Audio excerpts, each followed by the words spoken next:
Hello, and welcome to another episode of Constructing Success, which is a sales and lifestyle podcast with a focus on business and performance. Today, I have my first sales guru to talk with. It's Ken Lundin. He's the president of RevHeat, and he is launching a new book, which we will go into full detail of. But I couldn't be more excited to have you here. Thank you for joining me. How's it going? Fantastic, Derek. This will be a blast. You and I have hit it off and known each other for a minute, so I'm glad you had me, and I can't wait to kind of jump into this thing and get rocking. Well, thank you again for being here, and to set the stage, I guess, if you will. We met for the first time was just outside of Boston, and we were at a conference for selling. And I remember, this is the first time you're going to hear this story from me, but I'm sitting there and I'm taking it all in, trying to absorb as much as possible. And something that I do is, if I'm not 100% positive about a topic, or if I'm not feeling overly confident or new into an arena, I'll stay a little bit quiet. And I just noticed this guy is just pumping the room with information. And it's kind of like, this isn't necessarily the best example, but when you look at, it could be any sport, but a really, really good pitcher in baseball, when you show up and you see his demeanor on the mound, if his team were up by 15 runs or down by 15 runs, if he looks the same, that is a mentally strong and solid pitcher. So when you came in, I didn't know if you were sitting in and one of the leaders that was running it and just talking from your seat, but it felt like every time a new question would come up, and I'm not saying this in a bad way, I learned a ton from you, but we had a topic list that was listed out for the weekend, or excuse me, for the, I think it was 2 or 3 days that we were there. And every topic, it was either you had an amazing question or you had an amazing experience that detailed out how that can unfold in a real world application. And so that was my first exposure to you. I'm like, who the hell is this guy? And then since then we've met at a separate conference that was actually in Boston proper. So it's always good to see you. Honored to have you on my show. And my show, that sounds so funny. That sounds ridiculous to have you on my show. But the part of the reason that, and I'm excited for all of my guests because they all offer different things. It's okay. You can be more excited for me. I say I have no favorites when it comes to my kids. It really depends on what day of the week it is. It really depends on the day of the week. But I'm excited because we're going to be able to riff on topics that we're both in the trenches in every single day. And with certain guests, I can ask questions like, how do you overcome adversity? Or what do you do on a bad day? Being that we both are attacking the same prey on a daily basis, I'm going to be able to peel back the onion and I'm going to ask questions, just to give you a heads up, I'm going to ask questions in a way that will help educate the 20-year-old Ken that's out there that's listening to this, that maybe you and I will know the terminology on, or maybe you and I will know what to do next on, but I want that exposure to come to the kid or the young BDR or the new sales manager or the new account manager that's saying, what the hell do I do? I'm not sure where to go next, but I need to act confident so that no one else knows that I'm uncertain. So if that's okay with you, I'd like to dive in a little bit. Let's rock. You know me, I'm an open book. All right. So how did you get involved in sales? What was the first sales job that you ever had? Yeah, the first sales job was I was a stockbroker, and nobody thinks that's a sales job, but that was, put your feet up on a desk, put the phone in your lap, have an address book that had all the a phone book that had everything done by the street. So like you'd pick this street with rich people.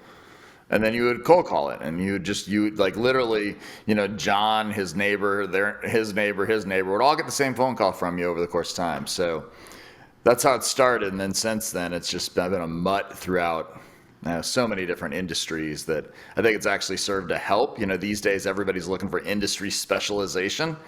And there's certainly some reasons that works. But I can tell you that I've had some success going everywhere from that to manufacturing to distribution to technology because I was exposed to some other things. So on that topic, and here we go. Like we're going to get stuck right here now. So in industry specialization, what are your thoughts on that for sales? I think in general, it's a limiting factor by hiring managers and companies because it feels safe. It feels safe to say, well, I hired Ann and she came from the industry. So man, I can't believe she wasn't successful.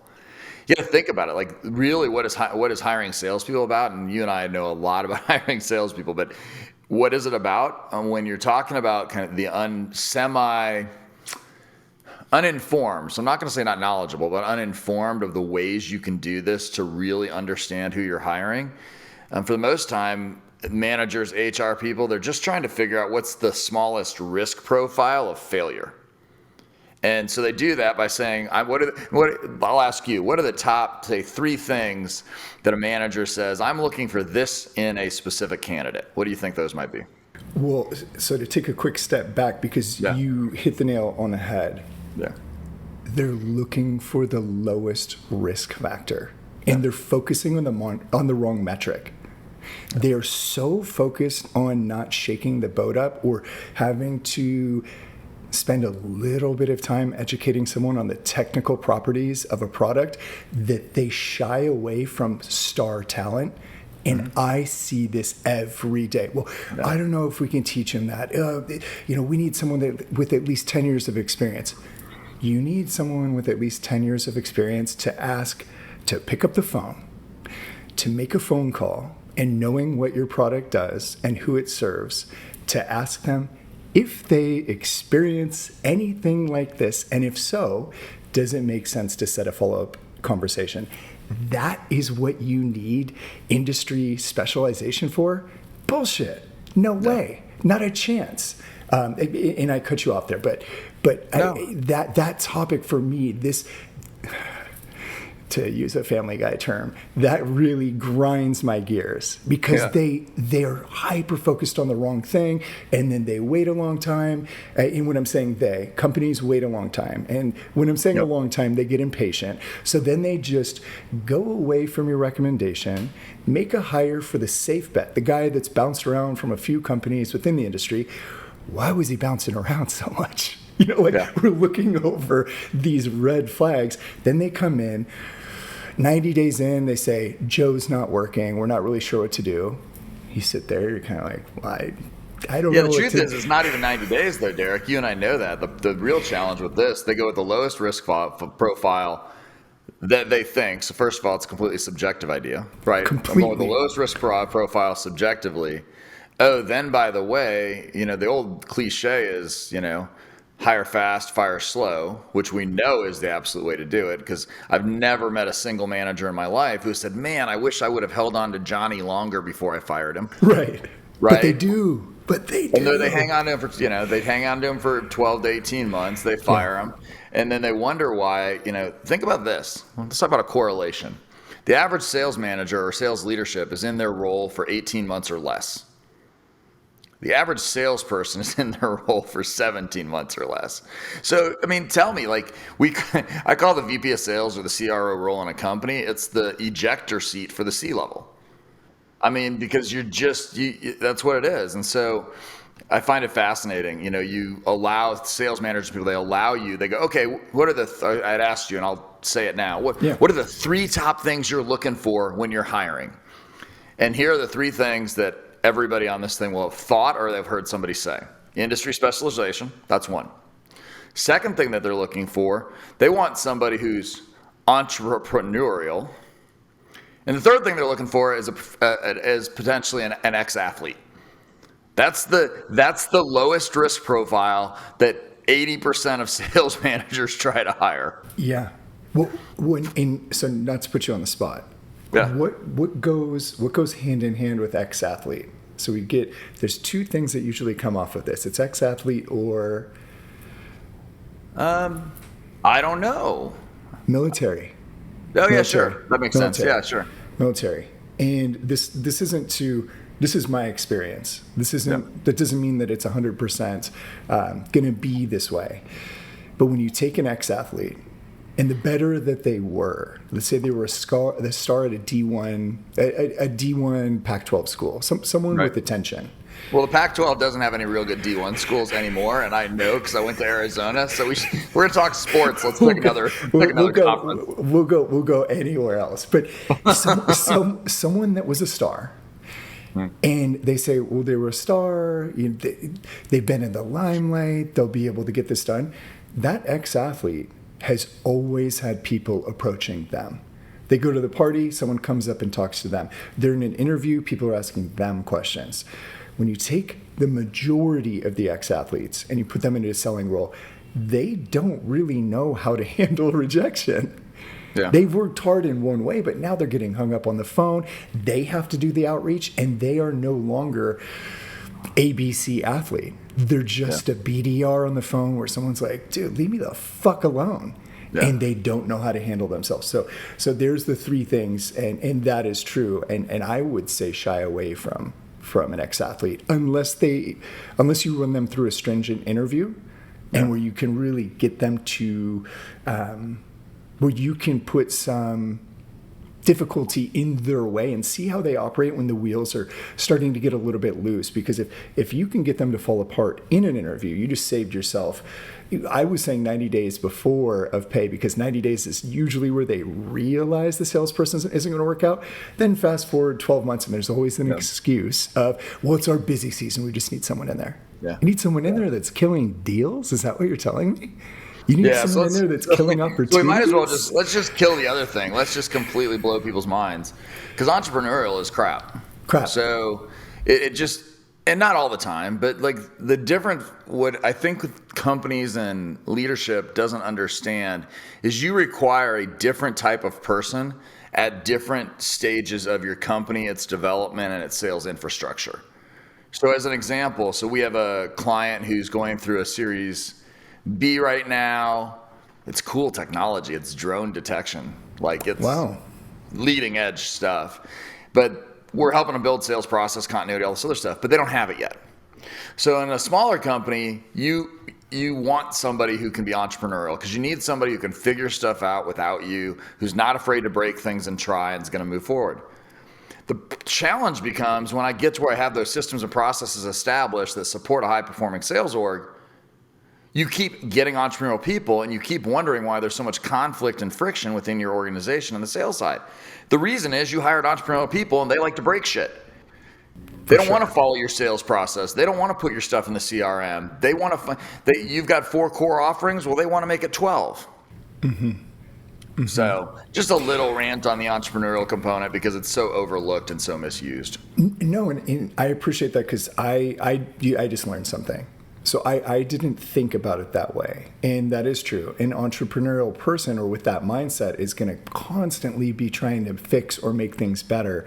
The reason that I had shied away from it in the past, and it can be a factor that's important, but when you do hire someone with that mindset, depending on the size of your company, depending on what you have in place, that also could be your next competitor. Because they're learning everything from you and they say, well, I really don't need this anymore and I think I could do it better anyway. And now you just added someone to compete with. And depending on how good they were, they just took your clients with them, depending on the situation. I can see it. I think I see Derek. I'll give you a hard time. I think it's playing a little. I think it's playing a little afraid. This is good. Yeah. You know, because they're still a W-2 employee for a reason. Mm-hmm. But I can certainly understand why that would be something, particularly if you're. Here's why I say that's 100% accurate. Mm-hmm. Wow. And I don't do absolutes because I had a client teach me not to, because they were pissed whenever I did something that something was an absolute. Yeah. But here's what I'll say that's applicable. If you are a small company, you're a startup, VC funded, that kind of thing, getting into a Series A, and that salesperson or leader that you're bringing into the organization is taking a founding role or an equity stake. That's when what you're saying is 100% true, unless you have some ironclad documentation. But because then it can happen. Because early on, you haven't even formed. They're seeing where to get the materials for the sausage, let alone make the sausage at that point. Right. Right. So I would say it's there. I think, bigger than that though, I'm like, if you want to grow, and we're all about scalability, so I just don't need somebody who's constantly creating friction in my organization, basically no matter how good they are. For sure.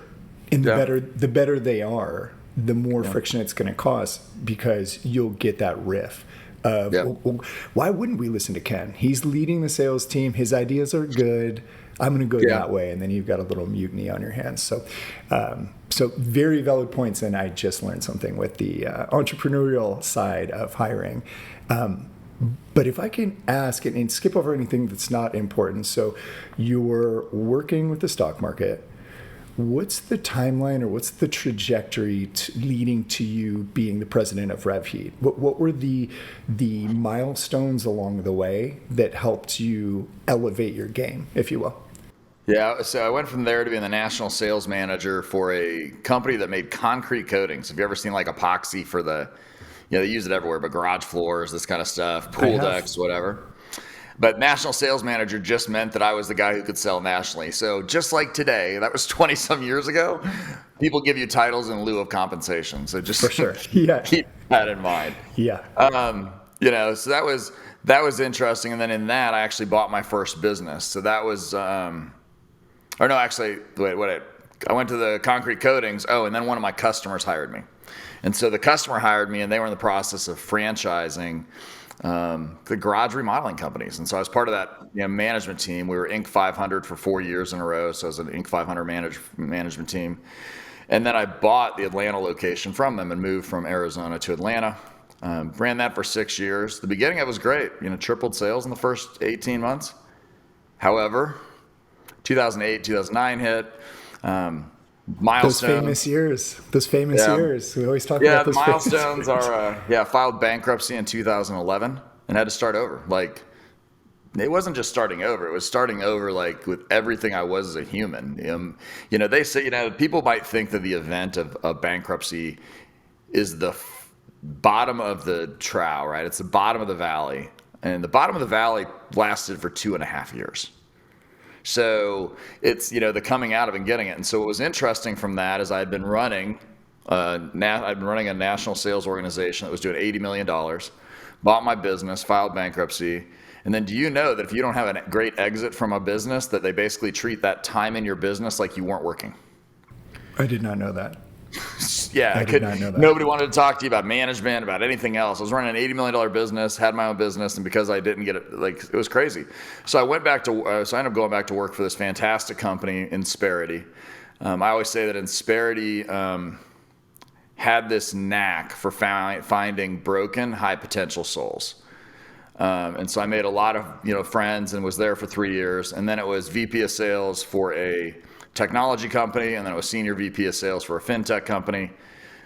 Doubled the fintech company in under 18 months. And truthfully, COO and I didn't see eye to eye. We had some differences. So from there I left, and I was like, okay, what am I going to do next? And so for about a week I toured the country going and talking to private equity. It was in Dallas and Chicago and California. And then I realized, you know what? I think I'd really love to be able to serve more than one company. I think I'd really love to be able to spread out what that is. And so that's when we founded originally. It was Ken Lundin Associates. RevHeat is what we've rebranded it to. And, now RevHeat's been rocking and rolling for about 7 years. Very nice. And I'm going to put a pin in where we're at on the timeline for getting to RevHeat. I want to talk about, if you're okay with this, I want to talk about the bankruptcy a little bit. Sure. And we don't need to go into the details of that. How we can talk about whatever you want, man. This won't be the first time I've been in front of thousands talking about it. So it's okay. So how did you walk me through the steps of how you mentally processed that and how you got out of that valley? And to give a little bit more context into what I would be feeling, or maybe how it would hit me, it would be an identity crisis for me. Mm-hmm. It would be a public admittance of failure or admission of failure, where there's no running from it. The doors are closed, And I would, and I know this isn't how it should be, and shit like this happens, and big companies go through this and rebuild, but it would be a pride thing for me, I believe. Like almost Sure. embarrassing, and I don't want to tell my family, I don't want to tell my Yeah. friends, because in this world we live in, my least favorite question is, how's work, or what do you do? You know, Yeah. and you're like, fuck, I don't want to be at the family Christmas dinner when someone's asked me about that. So that was a bit long-winded, but what were the steps that you took to get out of that hole, to, you know, get your mentality from, if this affected you, from a defeat back into, I'm going to get back on top as soon as possible? Yeah, I don't think I ever got all the way to as soon as possible, but there's a few inflection points that I can talk to. So it probably is relevant to tell you. Let me start the story with how the family and I found out. Okay. So, you know, in 2008, 2009, right, the world was going crazy, and they were offering these things where you could refinance your mortgage at some substantially discounted rate in order to help cash flow. Well, that program had this awesome little caveat. And that awesome caveat was that you couldn't actually apply for it unless you were 90 days late on your mortgage, right? So unless your credit had got in, and 90 days late on your mortgage that's when things start getting real at the company that you're financed through, right? So we go, okay, so we're going to take this shot because we're kind of going towards this thing. So that comes into play. We're starting to go through this program. So it's December 4th. It's December 4th, 2011. And what happens was this. So, you know, we're getting ready for Christmas. We've got the tree up and we've got the blow up things in the front yard. And there's a knock on the door. And so this knock comes in, and I go to answer the door, and there's this guy standing in front of me. And then there's another guy at the top of the driveway, and they look incredibly confused. They look very, very confused. And then my oldest daughter walks up and wraps her arms around my leg. And the guy looks at me and says, do you live here? I said, yeah. What can I do to help you? He says, well, we just bought your house in an auction. Oh, shit. Yeah, that's how we found out that things were really going to accelerate, because the bank, let's just say the communication from the banks to the consumers, or at least in my case, wasn't fantastic. So while you're going through that refinance process, that happened. So I lost my house. Wow. And my family found out about it because it happened before Christmas and we had to move by New Year's. So Wow. So if you want to talk about a pride component, right? It's, Yes. that's a pretty big kick in the teeth. So we go, then we go through the process, and I'm very, very fortunate that, Insperity decided to pick up a guy like me and put me into a regular kind of sales role. They were looking for people who could speak the business world, and so okay. But I'll tell you that for the next 2 years, I hadn't fully still processed it. I was, and you can, for those of you who will be able to see this on video, or, see any of my stuff on LinkedIn, I'm a pretty healthy guy. And back then, my marriage was falling apart too, clearly. And so back then I was also in a place where I'd come home, have a 6-pack of Tall Boys and a, half gallon of ice cream. I can't imagine that. That was just, and that's kind of what happened. So I went through this thing, and it was this real, poor me thing that, I basically tried to hide from everybody.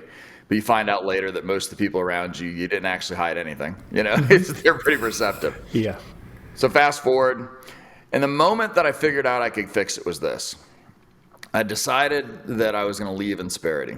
And so I started taking interviews, and I was taking phone calls. And not to be arrogant, but I'm going to be. Like, when I get a first phone call, an interview, or something, I always, 99% of the time, get the second one. Like, I don't miss. Right. And so I'm starting to do this process with them, and I go through 5 different, first interviews. Didn't get a single secondary call. I'm like, the hell is going on? So I had just started going back to my gym at that time too. I was going to a Gold's Gym here in Georgia. And I'm standing outside, and I'm having this kind of informal conversation with a recruiter. and I'm standing up. I'm near my space. I've started to try to get my physical life back in control. And all of a sudden, I'm projecting my voice. And all of a sudden, I have confidence. And I hung up the phone, and there was that exact moment that I went, holy crap, I had no idea how much I had been beaten down because it had affected me to my core. And so it took a random conversation. I can't even tell you who the recruiter was or what the company was. But I can tell you that that was the moment the light switch flipped, and I said, I'm going to take control of my life.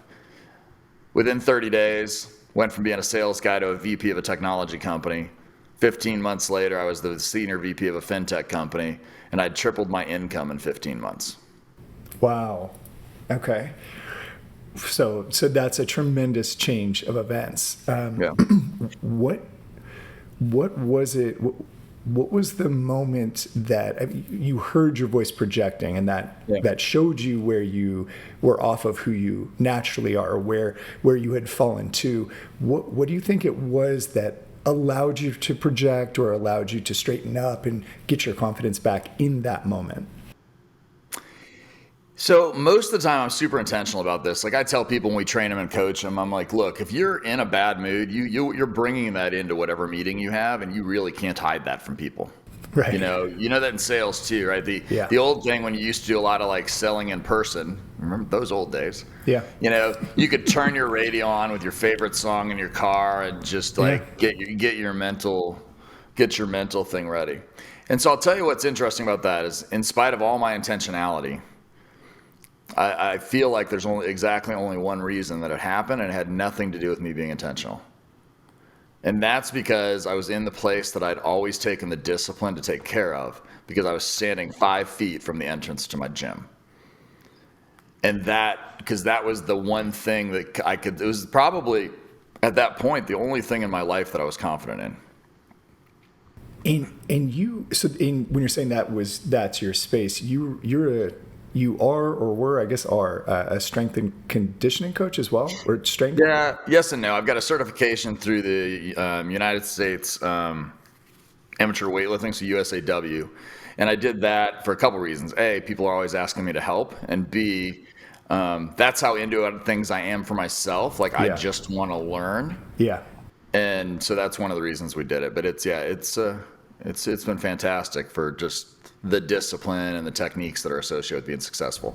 Absolutely. I do similar things. If I would never say it's a waste of money or time, but if there is something that captures my interest, I'll try to get certified in it or learn enough. I feel like if I am going to be good at something, I need to be able to teach it. And if I can teach it, then I'm damn good. But that's typically the approach I'll take. Like, oh, that looks hard. Let me figure it out. Let me go to a class. Let me get the technique right so I can teach it to a class or know it backwards and front. And then that's when my performance will accelerate as well. So you're wait, real quick on that. Let's not go past that, because here's what's awesome about that. Yeah. I just had this conversation. I have a guy who's running our outbound sales motions for us. And we're going to record some stuff he's going to do for our clients. And I had the exact conversation with him. I said, the one thing that teaching does, it lets you crystallize and put things in a framework and a format, and you understand it more clearly. The only reason I wanted to stop you there, and it's your show, but I stopped you anyway, is because... It's our show today. Our show today. I stopped you because of this. That particular idea of learning something well enough to be able to teach it is so missed by people in sales and other professions.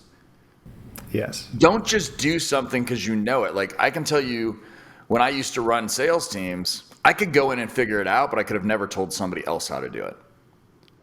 Now I can tell somebody else how to do it exactly step by step. And so I think it's such a critical point for anyone who listens to this to understand is, don't just be okay with that intuitively you do the right thing. Learn it well enough that if somebody asks you how you can do it, that you can get them the top 3 steps that you're going to do. Yeah, so that you just keyed in on a very important word that I was going to use, and that's how. So an example of why versus how is, I can tell you why there's music playing out of a Bluetooth speaker, or excuse me, I can tell you why. I don't know if I said how or why. I can tell you Right. why.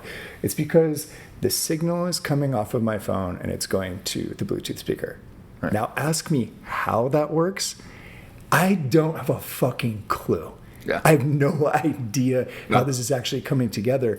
And when you use the why versus how in a selling scenario, and I'm guilty of this. I've been in this before. I was on the consulting and instructing side of the fence. I was a player, and I had success. I had a lot of success. And I use this when I'm teaching as well. You could go out and have the best sales call and follow the process perfectly and not get a deal. You could go out and trip over yourself and screw things up and close the deal. So you can't get too tied up in what happened, because some things are out of your control. But looking back, some of the deals that I closed, I don't even know why they closed. It was just right place, right time. Yeah. But I'm walking around like my shit doesn't stink Yeah. and I'm killing it and this and that, when really I was just, and this is a very important part, but I just was relentless and kept showing up. That was a big part of it, but I didn't really know how I was getting it done. So now going to the instructing side and thinking back on deals, I'm like, wow, that deal came together because of this. And I didn't realize that I put it in this place of the process, but it worked at that time. But I wasn't replicating it. I was more like throwing out mixed cards. Like I was like a blackjack dealer, like whatever came next, where now there's a formula. And now the formula is going to lead me from A to Z or from 1 to 10. So sidetrack on what you're saying about why do the versus work. how. But Do the for work. sure. And do the work. Do the work. Like that's do the work.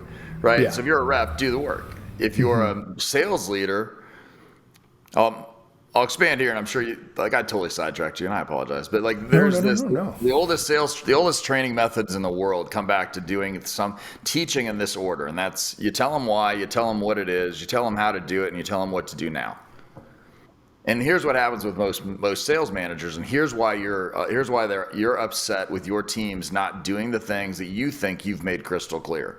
Because you tell them why they need to do it, you tell them what it is, but you don't tell them how to do it, and you don't tell them what to do first. For sure. And that understanding of how to communicate in that manner changes you as a leader, and it allows you to hold people accountable for things that they understand what the actual totality of the assignment is. And being a sales leader, going into this, and I don't know what you see out there, when I'm reflecting back on coming up in the sales world, I don't think I ever had, maybe once, and I'm going to say maybe just because I don't fully remember, but I don't think I ever had a sales manager role play with me. And the importance, it sounds stupid to everybody else, but the importance of putting your rep in a real world scenario and you showing them, whether you're on the prospect side or the selling side, what objections they can prepare for. And when you flip the role and you put on the objections, or you use the objections you've heard, maybe it's a recent deal that didn't go well, maybe it's you got hung up on, and now the sales leader or sales manager who has the answer from their experience teaches you how it should work, what it should sound like. That's the biggest game changer, and it is rare for a sales manager to do it. And that's all that's necessary to take your team from being okay to being stellar. And that can pick up very quickly if you put in the reps. Call it reps. You go to the gym and you work out your role play muscles. And when you work out those role play muscles, you are desensitized to any objection that could come up. You are desensitized to anything that could happen because you've been there before, and you won't be shocked by it when it occurs. So I'm always mind blown by that. I don't really know what most sales managers do. They're cops that are enforcing KPIs. That's what the majority is doing. We can't change the world overnight, but yeah, the sales tech stack was supposed to free people up, and all it did is it made people, keyboard warriors, right? They think because, some leadership entities asking for reporting, they're providing sales numbers, they're showing pipeline, which, by the way, I'd guess 70% of all pipelines are completely bloated, and that you should probably clean that crap out. But now you're doing you're just reporting on numbers. Yeah. I do. I look at them. I think it's way more than 70%. I was trying to be nice to your audience. No, but it's you're behind the desk. Mm-hmm. And the truth is, none of your people are getting the proper coaching. And here's the thing, even let's back up. It's not even that they're not getting the proper coaching. The real struggle is that sales management and leadership assume that because they hired somebody, it was the right hire with the right skill set, and therefore they don't need management. Yes. Right? Yes. Yes. I can tell you, here's a question to ask. If I say to you, what's your management style? And you said to me, I'm not a micromanager, and I look for entrepreneurial people. What I'm going to tell you is you don't understand the difference between micromanagement and management, holding people accountable and driving results versus receiving results. So it's just, just get out from behind the keyboard. And I know now with distributed workforces and who knows how fast they're going to come back, you still have to do it. And your team, and here's the struggle. I don't blame you, this is the sales manager. Only 13% of sales managers actually get training on how to be a sales manager. Yeah, and I trust your numbers on this. That might even be high. Yeah. That might even be high. It's well, nowadays often. I'm sure it is. That was a CSO number from probably 3 years ago, but I'm sure it's gone down. Yeah, and I could be wrong, but it seems as though the sales profession is one of the lowest. I'm pulling this out of my ass, but one of the lowest professions to reinvest in your team. Like the investment would be, we got this good manager, or the investment would be, we had a killer sales guy on the floor. He blew our numbers away every year, so he's going to make a great manager. This guy is the worst manager, doesn't get along with people, was a maverick or an alpha that just did really well on the phones, and you should have just left them on the phones, and you tried to scale this person by putting them out there, and you may kill your team when you get this ace out there that's just saying, well, I don't know what you're doing wrong. Just call more. Make more calls. I love those people who are self-connected. So we've got a rep for one of our companies who will probably earn $750,000, $800,000 this year. And man, they've been tapping him on the shoulder. Hey, do you want to do some management? And he's like, no. Yeah. And he's just, and he's 40. Mm-hmm. And he's like, no. Because somehow the other thing, so sales, I guess we're raging on the industry a little bit, even though it's the industry I love. Yeah, I was going to say the same thing. It's interesting because somehow in sales we don't think that you need to do the reps over and over again. And what I mean by that is, like, if you're an accountant, if you're a CFO, most professions have continuing education, right? And many professions have it as a requirement. And there's this just massive misunderstanding that you're either good at sales or you're not. You're born that way or you're not. And I think I've really noticed lately, after working with companies from heavily funded VC and PEs all the way up to companies like Samsung, I've just noticed that in all of them, the one biggest distraction that happens is there's a disconnect between what it takes to be successful and scalable, predictable growth between everyone outside of the sales side of the suite and the CRO or the CSO or the VP of sales. And then add to that the complexity because they don't understand it. If the head of sales says, I need help, the head of sales is worried about, what's the perception going to be of me if I say I'm weak or I'm not the right hire? And then now you got the ego in the way of the sales team. Totally. So I've been in that position in, I think it was, let's say 2018.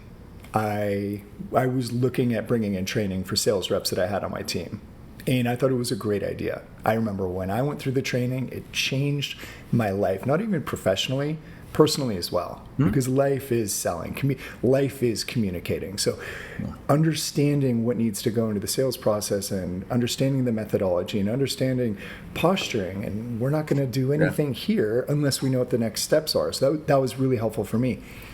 And when I got ready, this is a real story, when I got ready to make the introduction for sales training, I had that same thought.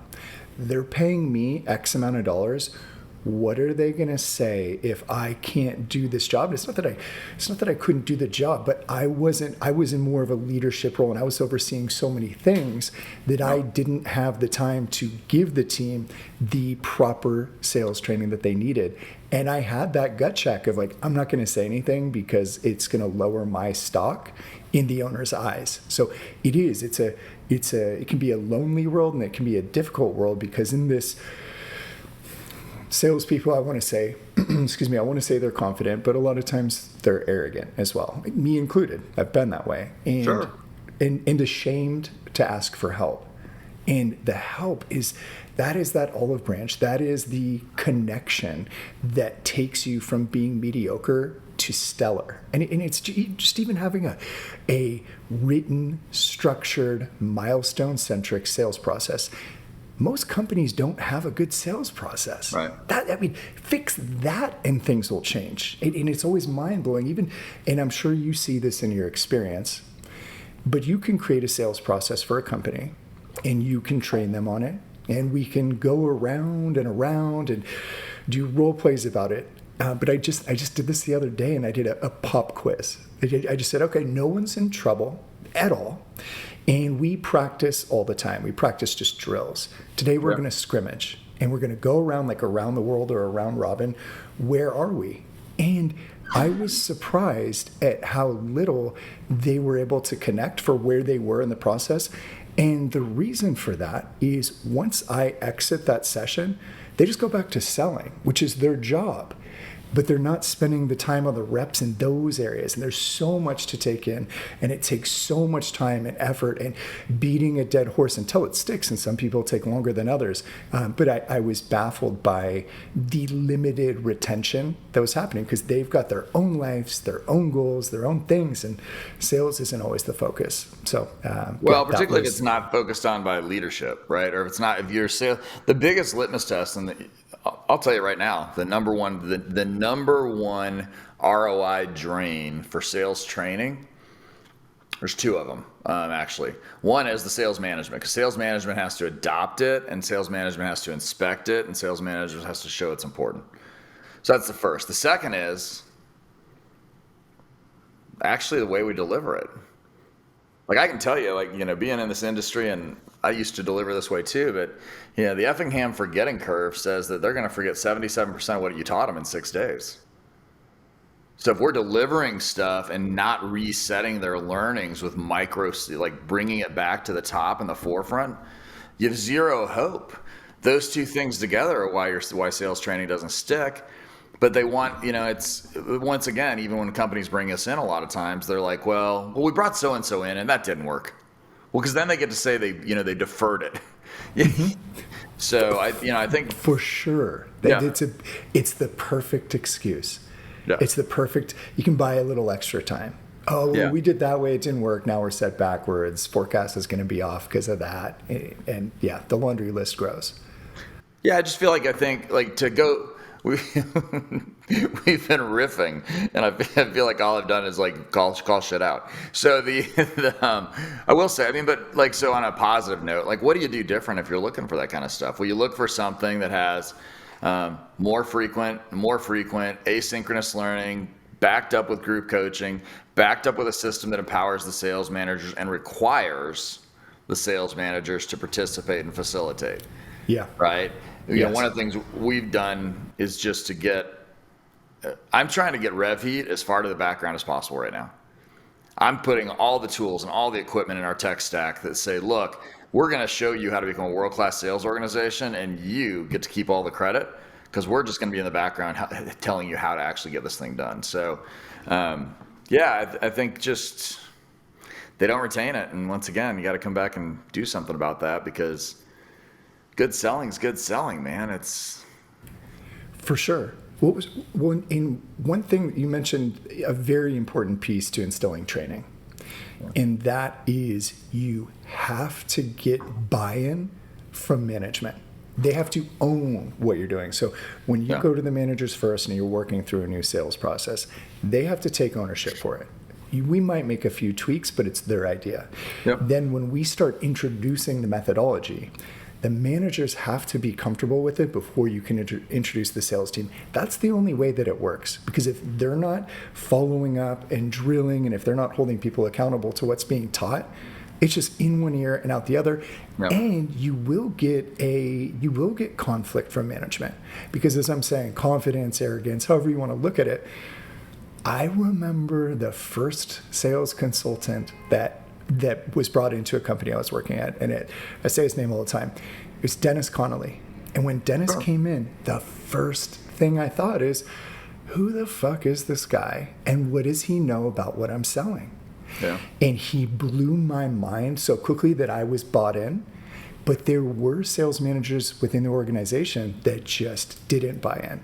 And when they didn't buy in, you could see the performance by region, whether the manager was pushing the methodology, or whether the manager was instilling the coaching and tactics and role plays.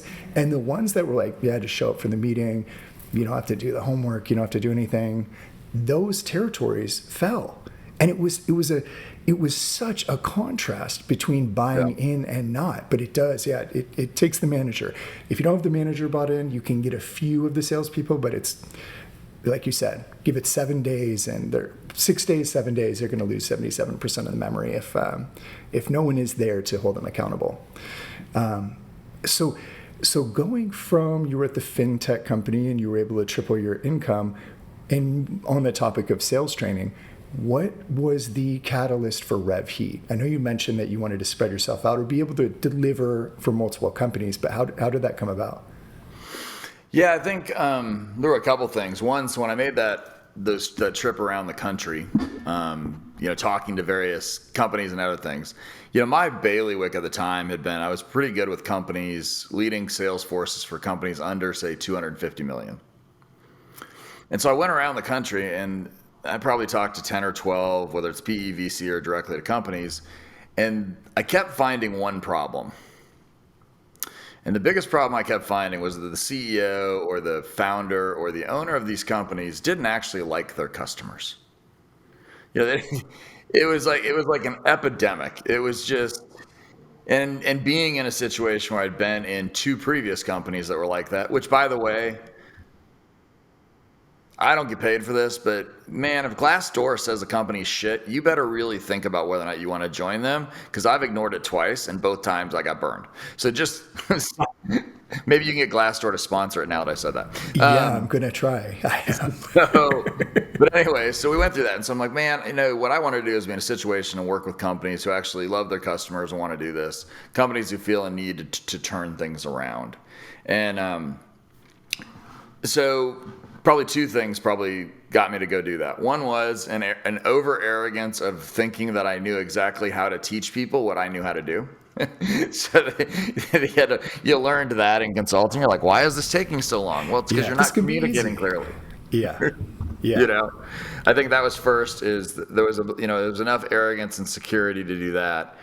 I made $30,000 in my first 9 months as a consultant, coming off of a VP of sales comp plan. Thank you for sharing that. It's these details that, and I'm cutting you off, but it's these details that are so important to me, because online, in the world, whatever, your peers, ex-colleagues, LinkedIn, it is so easy, just the social media, whether you want to say Instagram, Facebook, it's so easy to give off the optics that you're killing it. You hear this all the time. Oh, Ken, man, saw you started Rev Heat. Looks like you're killing it. And you sharing that. So you went from making good money to, like, I believe in myself, but what the fuck is going on? Yeah. Yeah, and I think that's the entrepreneur's journey that a lot of people don't talk about. I mean, there's a reason, we get paid last, and we get to manage it. So yeah, it didn't make a ton, but I got my first client back then, which was Big Nerd Ranch. He was a client all the way through to today. So nice. we've done some pretty cool stuff, but yeah, it was really just that idea of helping people who wanted to be helped. And it's an oversimplification for sure,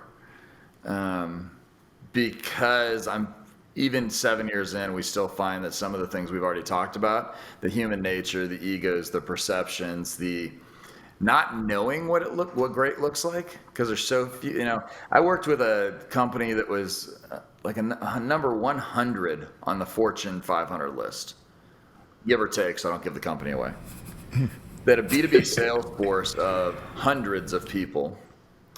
And when I asked their VP of sales what their sales process was for that particular segment, he said, "What do you mean sales process?" Isn't that funny?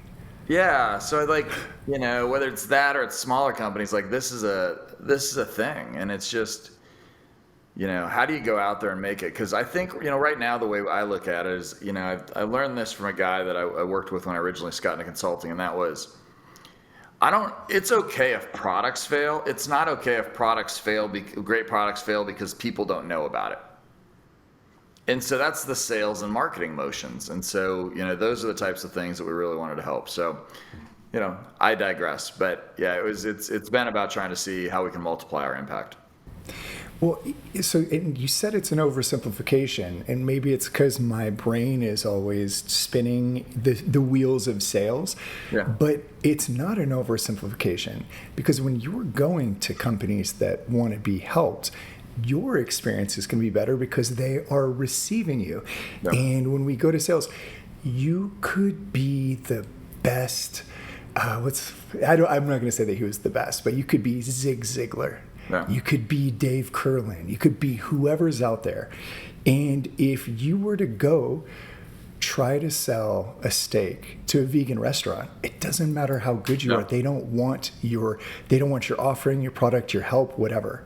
So it's not an oversimplification, because life is just a lot easier when you go to people that want to receive you, whether you're selling, whether you're dating, whatever it is. We shouldn't be forcing these things. They should naturally come together. I heard this great one, just a little side note. So let's say it's there's two hot dog stands. You own a hot dog stand, and the guy next to you owns a hot dog stand. Yeah. What's the number, and you can do anything you want with it, put it anywhere you want, any of that kind of stuff. What's the number one competitive advantage that you would want? So I don't know if this falls into the correct answers, but I would. It would be products. It would be the toppings that I use. That would be my competitive advantage. Okay. Here's my competitive advantage. Mm-hmm. A starving crowd. That is the best. Yeah, okay. Well, there you go. I was going with cream cheese, because that's what we do out here with Seattle dogs. That would make me maybe more interesting to yours. But yeah, a starving crowd. Yeah, I mean, they don't sell it. They don't sell a ton of hot dogs at a ball game because they're good. Yeah. No. It's funny you say that. I was thinking about this recently. In college, I did an outdoor education class, like being an outdoor guide, and I remember eating the shittiest mac and cheese with like pre-cooked, thinly sliced bacon, after burning something like 6,000 calories hiking through the snow. Yeah. It was dog shit, but that's one of the best meals I can ever remember. It was nothing special. I was just starving. So yeah, that is the best competitive advantage. And so when you go to, where do I want to take this? Okay, so you've got Rev Heat. And for the first 9 months, it wasn't the income that, I don't know if it was what you expected, but I'm sure it's not what you were looking forward to. None of the above. What at the 9-month mark, what do you do? What's your internal dialogue? Do you create a different business plan? Do you hunker down? Like what is your steps there of, this isn't working as well as I thought, I need to make a change? Well, part of the reason I made that is because we that very first deal I did, we did it was money plus commission, and the commission was to be paid out at the end of the contract term. Okay. And there you go. So, the good news was there was a $100,000 hit, right, at 12 months. So that was good because we were successful. But so I knew that was coming. And then it was just continuing to do some of the basics that we tell our clients to do. You just got to get in front of people, got to have some conversations, talk to them about the sales training. I think one of the challenges that this industry has is it's very, we don't sell products per se, because we're like, somebody says, I need sales training. And we go, okay, what do you need? And they're like, well, I don't know, negotiation, driving sales, consultative. And we go, cool, I can do that. and it's just so fuzzy. And I didn't realize it back then, but now we're very, very clean on this is exactly what you need. This is exactly how you do it. But Right. yeah, the mindset was, okay, it looks like it could work. Still wasn't totally committed because so in that 18-month tranche, which takes me probably into the end of the second calendar year, I came up with something called the B2B Sales Summit. And I interviewed 40 of the top sales consultants. We charged for access and this kind of stuff. I made a whole $10,000 in revenue from that fiasco, and probably spent 20. So it was my first online dollars that I'd ever earned, but also given away. Just because the idea was, it didn't really codify itself for me until we started to redefine our ideal client profile a couple years ago. But I asked myself one question, and this was the question that was always burning when I was doing that other stuff that I didn't know was the question I couldn't answer. And so the number one question I think that any business can answer, damn, another absolute. The number one question I think that any business can answer is this: who can I serve best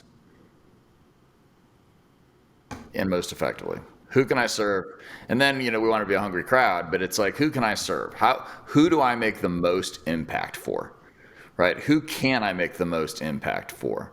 About the things they care about. And so that's one of the things that's kind of led to our transitions over the last couple of years and how we deliver. But I think that's the big question you got to ask in business. And it took me, like usual, right? You don't know the question you're supposed to ask until you actually ask it. So Right. Cool. Right. And so you don't have to share this as far as verticals or different businesses, but have you keyed in on a target market now that you can serve better than anyone else or that needs you more than anyone else? Yeah, we do a ton of work in IT consulting and professional services. If you've got, because our methodology, probably the easiest way to say our methodology works best for the one that's in the book I'm finishing is we serve companies. If you've got an entry-level product that's at least $25,000 that's being sold to a medium or large size company, our methodology works for you, because we talked about this earlier, but we never kind of squared it up. Everybody thinks their freaking sales process is different, or this shit works different here, this works different here. And the reason is, right, take this one you'll use again, I know you will. It's because they don't understand that it isn't about them, it's about the buying cycle. It's about how does my sales process align to the people that I'm trying to sell to.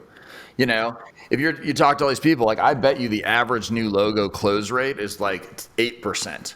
At least we've seen that in our companies, and because our stuff triples and quadruples that number. And so, so that's it. We've worked across a slew of industries, but I'd say for the most part, we're not great if you're selling to subcontractors. We're not doing any B2C. But, if you're selling something that goes in through a complex buying process, which I would say is, probably any company over 250 million, that's who we're narrowed in. So I mean, maybe. So I'm learning a lot on this call, but maybe you might learn a little bit, because I heard this from someone that this blew my mind, because we hear this all the time. Our sales process is different. Our company is different. Yeah. Or whatever is different. And when I first watched this go through, and this is the power of role play. I was stunned by this. And I went to a mentor, and he said, okay, so walk me through it. So we'll be talking about whatever product or service that you would be selling. Let's say you were in real estate. It doesn't matter. But if you ask them and you say, okay, so do you sell a product or do you sell a service? We sell a service. Okay. Do you sell to individuals or do you sell to other businesses? We sell to other businesses. Okay. Do you sell on a commission basis? Is it a flat rate? How does that work? We sell on a commission basis. And who's your target audience? Like a certain size company. Oh, we don't talk to anyone under 200 million. Okay. So if I'm getting this straight, you sell a service, B2B, to companies that are over 200 million on a commission basis. Oh yeah, that's right. Okay, so what's so different about about what you're selling than everything else? When we That's break a great it down way to walk through it. Yeah. to the brass tacks, everyone's selling something, product or service. Who's your target? It's all the same. I know there's semantics to it, but it's not different. And I think I feel comfortable. Maybe I haven't heard it once. I'm going to err on the side of caution. 99% of the times that I'm talking to a company, that's the response I get. Well, we're different. Here's why. I'm like, here we go again. Yeah. And let me tell you about how many times I've heard we're different and how, and then I'm going to compare you to all of them and show you how you're pretty much the same. Yeah. If it's, B to G, B to C, B to B, and that's it, folks. Yeah. Like, I don't want to spoil the ending, but yeah. There should be no surprises there. And I'm glad this is segueing perfectly because you mentioned your book, and that's what I was going to ask about next. So you are coming out with a new book. It's Strategic Selling Unleashed, a roadmap to winning more clients through consultative sales and driving urgency.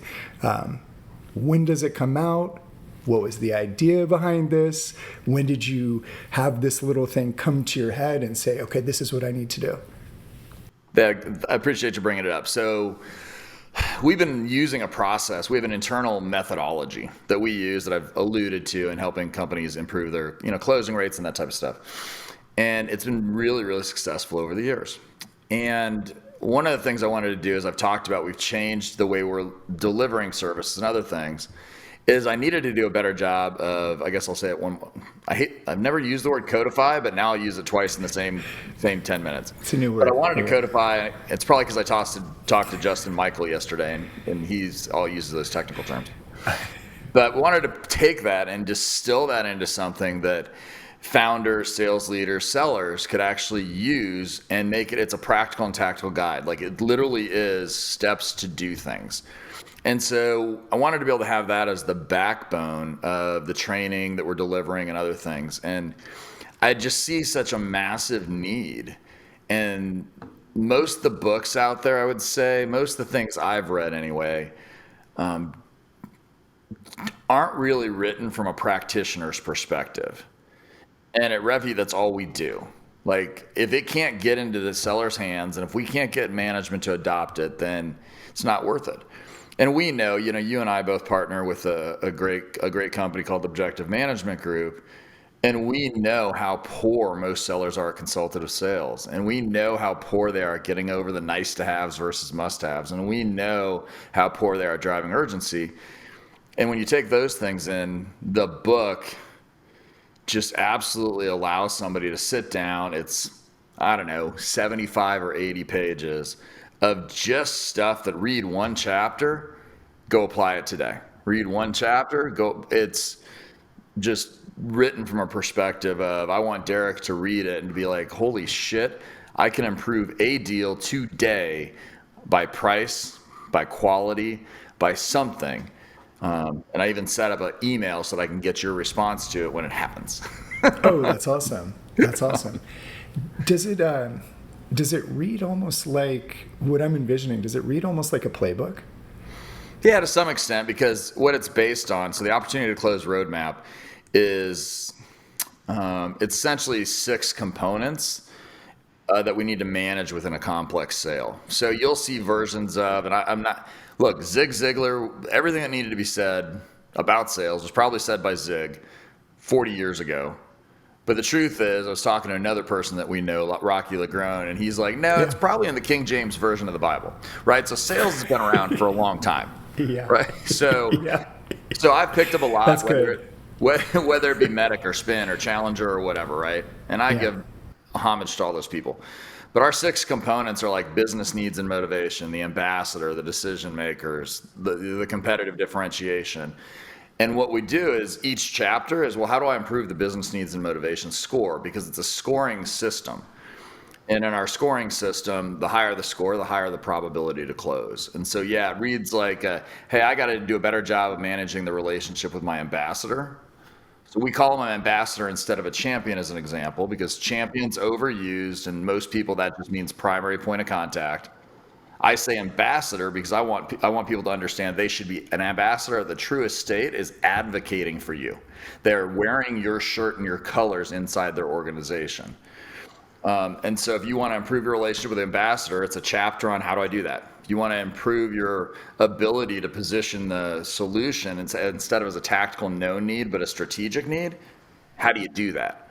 If I want to improve my competitive differentiation, how do I do that? And then each one of those components you get to score. And so if you're like a 2 on a score, they're all 0 to 3. If you're a 2, 3 is your next step. So it also becomes prescriptive. Like you can tell, I'm jazzed by it, because just a week ago, I had one of our leaders come from one of the divisions that we talked to, and he's like, we improved my closing rate in the last 9 months by 400%. My strategic accounts are up 22% on the renewals. And just in that one division, that represented about 50 million. Wow. Okay. Yeah. So the book's working. Yeah. The proof is in the pudding. Profit's working. We'll see how people like the book. So what would, I don't know, I've never launched a book, so I don't know how much you can talk about without giving away the secret sauce, but are you able to give an overview of either the methodology or an overview, like with light touches on the process that you have in place? Sure. Yeah, I can totally. And, for me, I believe that old Gary Vee thing, which is just give. The truth is, if anyone's listening to this and they want to talk to us about how to do it, they'll call us. Other than that, the job is just to give this stuff out and try to play it. So for sure. Yeah. So the concepts for this come from what we want to do is try to structure, and it's based on the buying cycle of medium and large size companies.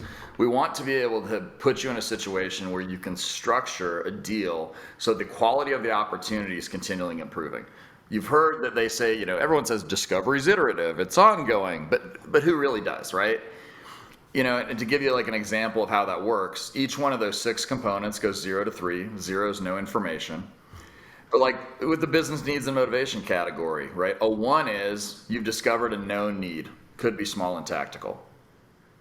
Which is where everybody in sales stops. Right? And then, so that's a 1.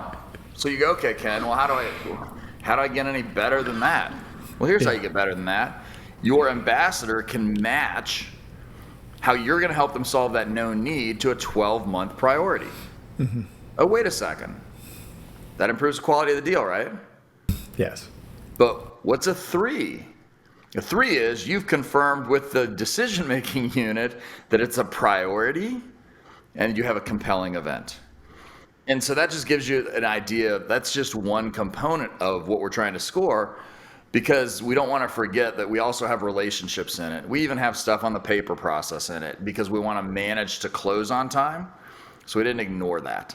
So the methodology is really built around how do you take a complex deal, whether it's consulting services, a product, it doesn't matter, and keep yourself in front of the buyers while developing the quality of the deal and turning people into your ambassadors internally within it. So yeah, we've got a whole masterclass, and all of our training is actually built around that as well. So, when you get into our training system, into our learning management system, we expand on that and we go through all the other stuff that you would need to know, questions and listening and those types of things. Mm-hmm. So for the listeners that are going to go out and buy this book, my recommendation without reading it is, so first off, Ken didn't fuck around when writing it. Like, he's not putting things in there to waste time. So if there's a scorecard in there, or if there's a rating from 0 to 3, you need to honestly look at yourself, grade yourself harder than you need to. Because if you, I don't know, it's kind of like a 2, could be a 3, you're a 2, and maybe a 1.5. Let's always strive to be better. If I need to do 10 reps to win, every day I'm going to practice at 20 reps so that when I show up correctly. Yeah. So if you do review this, do the work to improve yourself, do the work to get yourself to a 3, but it doesn't just stop there. Yeah. When you do get yourself to a 3 and once again, I haven't seen the book, but I am familiar with, I'm able to visualize what Ken is putting into these words. When you get all of these stages to a 3, or all of these ratings or scores to a 3, it's a scorecard for a reason. And scorecards are pretty damn predictable. If we're looking at basketball, football, baseball, if you're in the 8th inning and you're up 8-0, you're probably going to win. Could you lose? Sure. But the odds are in your favor at that stage. Use this scorecard. Don't bullshit yourself. Don't bullshit your company by fluffing things. This is where the 70% pipeline of, they're going to close. I I just haven't been able to get them on the phone for 16 months, but it's going to close. like that type of stuff. Use the scorecard and use this to elevate your game. And if something is off, put in the work to improve it, to get it to a 3. And this little tip that I'm talking about, I'm not talking about rocket science here. Yeah. This will take you to the next level. And for someone that I would consider myself a student of the game, I was a student of the game when I played baseball, and I'm a student of the game with sales. When I was, let's say, 23 to 28, I was, this is a weird word to use, but I was yearning for something like this. I wish, and shame on me for not digging deeper and seeing what else was out there, but I didn't know that there was other things out there. And had I had something like this, I would have accelerated, pedal to the metal, redlining, because this will set you on the path for success. So that's my shameless plug. You're paying me via Venmo, or is it PayPal? How are you gonna? Yeah, I tried your Venmo while you were talking. I have the wrong email address. It's in the mail. Okay, perfect. But no, that's awesome, and it's amazing for everybody. So if you're I don't want to get myself caught up in some ageism type, issue here. But if you're it's regardless of, I will tell you this. I'll do this so you don't have You'll to do it for me. Thank you.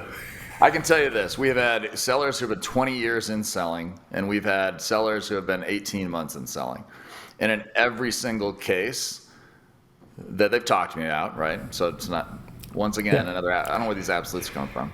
In every case I'm aware of, they've all been like, holy cow, I learned something. That's unbelievable. And I think the other thing that happens with it too is it's also what's awesome is when you take a seller and you couple that with a sales management. Now all of a sudden when you're talking about the pipeline, you're talking about where you are and where you can go. You can get aligned, because one of the probably biggest things, and we haven't talked about it, but probably one of the biggest challenges between management and sellers is we use a lot of buzzwords and assume that everybody around us is interpreting that buzzword to mean the exact same thing. So if you can normalize language on how you discuss the pipeline, how you discuss the quality of opportunities, like you get to a 15-hour scoring system, those deals close at 70%. I have the data. Like, it's not bullshit. We have the data, right? So, if you can normalize those types of conversations, especially in today's environment, in an economically uncertain time, when you can no longer go to the line manager who's got budget and you need to go get somebody to make an investment, get better at your craft, or somebody else will. Without a doubt. Yeah. Adapt or die. It's the oldest profession being selling, and it really isn't that different. We're just making little changes to it. And the adaptation is more so just adapting to the terminology or the market or the phrases that are used. But you have to have some sort of compelling reason. You have to have some sort of urgency. You have to qualify. Like, none of these things are changing anytime soon. And I feel comfortable. I'm just going to throw it out the way we have been for this episode. I'm absolutely positive nothing is going to change drastically. And I think we'll call this could be the episode of absolutes, because it seems like we've used that a lot. So when does the book come out? How can we get it? That's great. It'll be available on Amazon. It'll be available for paperback as well as Kindle.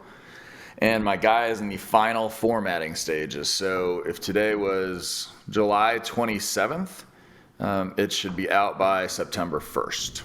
Awesome. Well, congratulations on putting that together. That's a huge accomplishment. I will be purchasing a paperback copy that I'm going to need you to autograph the next time. I will absolutely autograph the next time I see you. I would tell anybody, if you purchase it and we're at an event, I will absolutely 100% sign it. And there's, the other thing I don't want to miss in this, there's also in the book, there will be a link to a webpage. And in that webpage, you'll get like all of our implementation frameworks and resources. And so when I talk about like the practitioner part of this was written so that sales teams could put it into effect, not so that sales teams would hire me. Perfect. Now, trust me, I want y'all to hire us. Okay. Yeah. But that's not why it was written, right? Yeah. It was, I want the emails and I want the stuff that just says, man, because of you. Like, Derek, I don't know what your experience has been with this, but the reason I do what I do, which we haven't talked about, we like to make a nice Yeah. living, right? Yeah. Yeah. The reason I do what I do is for stories like this one. And so there's a guy that I was coaching. I got him when he was 9 months in the business. He'd sold $0. He was on a PIP plan. So performance improvement, for those who don't, that's not good. That usually means you're on your way out. I have no idea what that means because I just don't even know what that is. Yeah, 'cause you're, No, yeah, I'm 'cause just you're, kidding. No, I'm joking. you're stellar. I'm joking. So he's on a performance improvement plan. He's on about a $65,000 salary. Never made more than 100.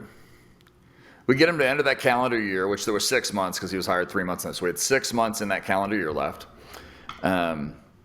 We get him to close a few deals, get him to come off of the PIP, and then he makes, like 110, the most money he'd ever made in his life. So we continue to work. We do the thing the next year, he clears 300. Damn. He's like, okay. Last year, he cleared 650,000. Now, I will tell you this.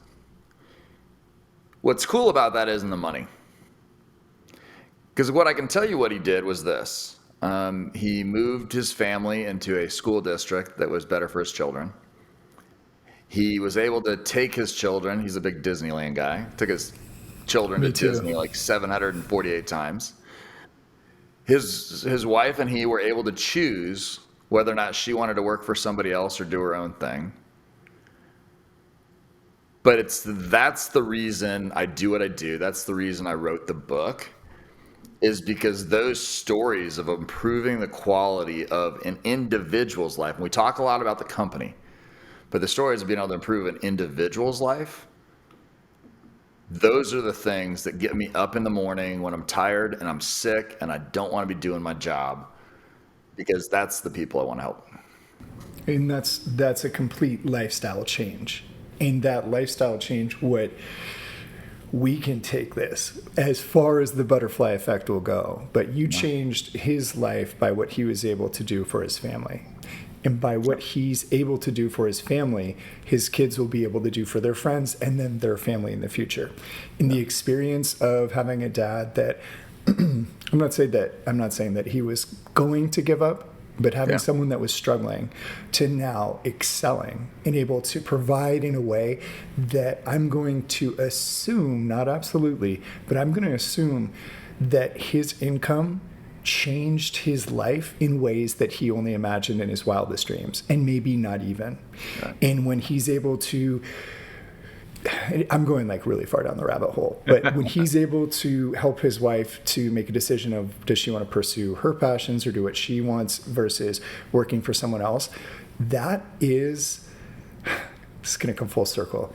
That is leadership at its finest. And his children will see what a good, solid leader is, and he is now the rock for that family. So it's amazing. The money is great, but the money led to things that he wouldn't have been able to do without you. So I'm assuming you keep in touch with this individual. Yeah, he was texting me while we were on this call. Well, you've been looking at your phone the whole time? No. I'm just kidding.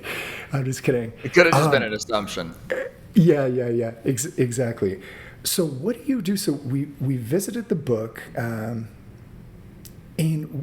what I'd like to ask you, and this could be kind of rapid fire, and I'm going to contribute as well, but this is why I really, really wanted, in general, I really wanted you on the show. But for the sales listeners, for the BDR out there that's trying to cut their teeth, trying to improve, what are 2 or 3 things that someone could implement now? And I know it takes practice, but what are 2 or 3 things that you see most people are doing wrong or are uneducated on, that if they make this quick flip, that can change their year?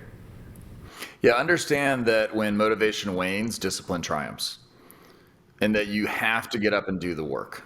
I often say to people, if you will do the blocking and tackling that's required on a daily basis, I can help you become a superstar. But you can't become a superstar without doing the blocking and tackling. So the first thing is, I think for the most part, and this is going to sound horrible, so anybody who's listening who's offended by this, I'm sort of sorry, but at the same time, go look in the mirror and then see if you're being truthful with yourself. I think the vast majority of sales reps who are responsible for outbound activities these days are relying on automated mechanisms, and I don't believe that they're actually doing the real work that's necessary to succeed in sales. And so I think you have to implement discipline. Yeah, we both lost. I had another one, but go ahead. No. I'm gonna let you go with the other one.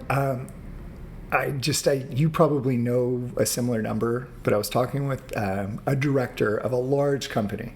Yeah. They're a $1 billion organization, and we were talking about their new business development, and it's stagnant. And I said, "Well, how many reps do you have cold calling?" I said, "None. The CEO doesn't want us cold calling. We're in SaaS. It just doesn't flow with us." And I said, "Well, here, spoiler alert, CEO's the problem. So you have no real outreach." And he said, Yep. "Yeah, we sent out 50,000 emails last year in sequences and these automated systems. Do you know how many were opened? Percentage? Not responded to. Right. Opened. Less 18. than 1%. Oh my goodness. Less So they're than actually 1% opened. So they're actually blacklisted then on many of the exchanges. Probably. Yeah, and because a lot of times when you do that, they don't do all that. Like we do some of this stuff too. You don't do all the technical stuff behind the scenes to make sure that you won't get blacklisted. And if you're sending that many, you're hosed. But yeah, I can see that. I think the other thing too, when I talk about discipline, is this, and this is where I get my stat from, besides the marketing automation. So about 2 years ago, they would say that the average rep spent about a third of their day actually doing selling activities. The data from, I think last year from CSO Insights was it's 22%. So tell me this, if you're a rep and you're trying to prioritize the ability to increase your income, what's the number one thing you can do? Flip your time control and spend more time doing selling activities, right? And then to be more impactful on the motivational, your email comment makes a lot of sense, because the other thing that we see, and you see this a lot too, because you look at people trying to do elevator pitches and value pitches and the thing, they don't care that your software is rated whatever. What they care about is the problems they can solve. And so you must, as a rep, the second thing I would do, and if you need to use ChatGPT, which we could do a whole show on because I use it all the time, but if you want to accelerate your understanding of your client base, you need to figure out the problems they have, because those are the things you need to be speaking to in your email, your phone, your LinkedIn outreach, because those are the things that will resonate with people, because you have to get them to open their reticular activating system. And that, without going into all the science of it, it says people respond to two things: a known need, a perceived need, or when you create a gap in their understanding. And that's the human brain. So if you can figure that out, that along with the discipline to do the amount of activity you need to do, those two things, those will change the rest, not only the rest of your year, but those will change your career. Can you give an example of creating a gap in understanding? Yeah, if you're creating a gap, it's one of those questions where it's one of those things where the response to that would be somebody saying, well, how do you do that? So maybe it's a company, as an example, that says, and I'm making some on the fly. So Derek, are you experiencing the highest level of connectivity that you need to with your customers? And first of all, they're gonna be like, what the hell is connectivity, right? No, right? And then you might say something to the effect of, our ability to integrate first party and third party data into a live marketing campaign so that you can connect with your clients in real time when they want your services might be something that can help your ROI. Now that wasn't perfect; it was more of a pitch, but you can see, like, well, how do you connect first and third? I've never heard anyone doing that. You mean we can go real time? Do you mean real time, or do you mean that shit real time that everybody else is selling me? You know, so that, the gap in the understanding, or I don't know if you've ever done this. My first understanding of this gap in the understanding was when I was doing research on bodybuilding. And everyone was trying to lose weight. I had to lose 60 pounds like 10 years ago when I was coming off eating ice cream, drinking beer. Yeah. And and what I found is, even when you do Google searches, you typically get your confirmation bias, because the way you type it or the way that others type it gives the algorithm to who comes up. So if I wanted to ask questions, I'm going to get the, oh, I've already known that. Oh, I've already read that. But it's the second level of research that changes it. So as an example, in bodybuilding, they might say that you need to eat a gram of protein per day, a gram of protein per pound of body weight in order to build muscle. Well, if you look at all the real metadata, like you go second level, because that's all the just kind of the hacks. Second level says, yeah, it's Point true. 7.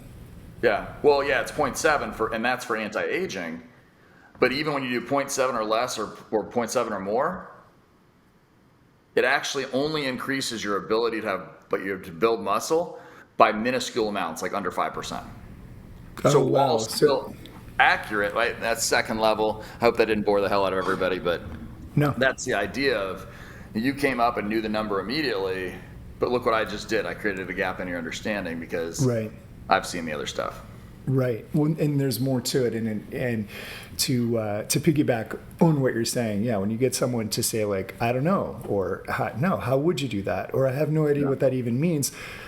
Curiosity kills the cat. And when you don't know something, you typically, if it's in a realm of something you've experienced some sort of difficulty with, you will want to learn a little more. Yeah, that's not, you're not closed, you're not sold, Yeah, if you're talking but it to them, or buys it's you like, 10 more seconds. I'll tell you the phone call. Let's talk about that. You wanted tactical stuff. Here's the phone call. Here's the change in your phone calls that you can make today. So let's say that you're using a service like Zoom Info or something that's giving you, intent data. The biggest mistake that I see reps make with intent data is they call up and they go, "Hey, Derek, this is Ken with RevHeat. Notice that you downloaded this brochure. Wanted to see if I could answer any questions." And Derek says, "What brochure?" Because that's not what intent data, you're not supposed to call out what they did. You're supposed to use that for information to frame the conversation. So, hey, Derek, Ken with RevHeat. I've been talking to a lot of executives in your space, and they all seem to be concerned about this thing.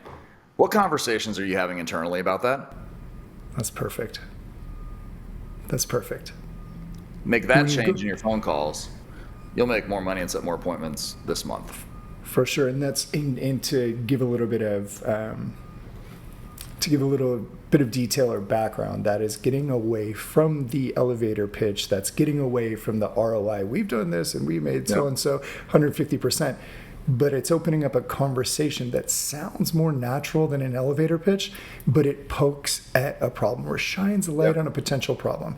And if they are the right person to receive you and they are experiencing that problem, they will continue the conversation. Now, if you call them and your information is way off, or you say, calling about oil changes, the guy's like, I don't even own a car. Yeah, you're screwed. So well, you don't even have to do the intent data too, right? If you just know the persona, like if you're really dialed in. So go to ChatGPT, type in a prompt similar to this that says, tell me about the biggest challenges and problems that a CMO of this industry, of this size company face in regards to this. Provide me a list of 10 challenges. This is serious information. Yeah, all of a sudden, if you're listening, this is serious information. If they make it, we may have to cut and put this stuff in the front. But this is amazing. I don't do that. Yeah, I will start doing that. Oh, and just so think about how much that is. Like I save 3 to 4 hours a week in ideation using ChatGPT. I actually, and nobody else will hear this for a while, but I actually uploaded all of my methodology into ChatGPT to help it, so it would help me set the outline for my book. That's brilliant. So that's brilliant. But yeah, those are the things like that we don't talk about enough. Like your value prop sucks, and if you're a sales manager, your team's value props are no good. And by the way, let's get them to having conversations. But the biggest mistake, and it hurts them all the way through the sales process, is not understanding what the person you're selling to is facing. I was talking to a group of sales managers today who are going to be reporting to have a different org chart reporting. And I said, you have to treat those people like they're prospects. You got to get to know what it is they want, what it is they feel, so that then you can help them understand how you can collaborate and make it better.